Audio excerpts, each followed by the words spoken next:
எங்க இருக்கானா 8K அம்மன் இரவுல பாருங்க எப்படி இருக்கு, அவ்வளவு த்ரில்லிங்கா இருக்கும்.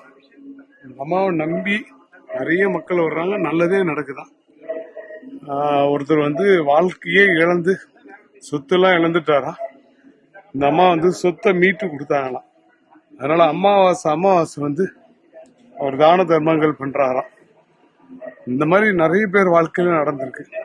நடக்குமா நடக்காதான் டவுட்ல வந்தீங்கன்னா நடக்காது, நடக்குன்னு நினைச்சு வாங்க, நடக்கும். இந்த தெய்வத்துக்கிட்ட மூச்சு வாங்கி தான் வரும். வயசானவங்களா இருந்தாலும் சரி, நடக்க முடியாதவங்களா இருந்தாலும் சரி, அம்மான்னு சொன்னாலே போதும், அந்த தெய்வம் அப்படியே எப்படியா கொண்டு போய் எங்க விட்டு சாமி தரிசனம் பண்ண வச்சுதான் அனுப்பும். இந்த கோயில்ல என்ன ஒரு அற்புதங்கள் நடக்குதுன்னா, பல வகையான அற்புதங்கள் நடக்குதான். இது இப்போ டூரிஸ்ட் பிளேஸ் ஆயிடுச்சு. இங்கிருந்து கார்ல நீங்க கொல்லிமலையில இருந்து நாமக்கல் டவுன் இறங்குறதுக்கு 1.5 மணி நேரம், பஸ்ஸா இருந்தா 2 மணி நேரம். இந்த கோயிலுக்கு வராத பிரபலங்களே கிடையாது, அவ்வளவு பேர் வர்றாங்க. வாழ்க்கை மாறி இருக்கா. சில பேர் நம்பிக்கையே இல்லாம வர்றவங்களா இருந்தா நிச்சயமா நடக்கிறதே கிடையாது.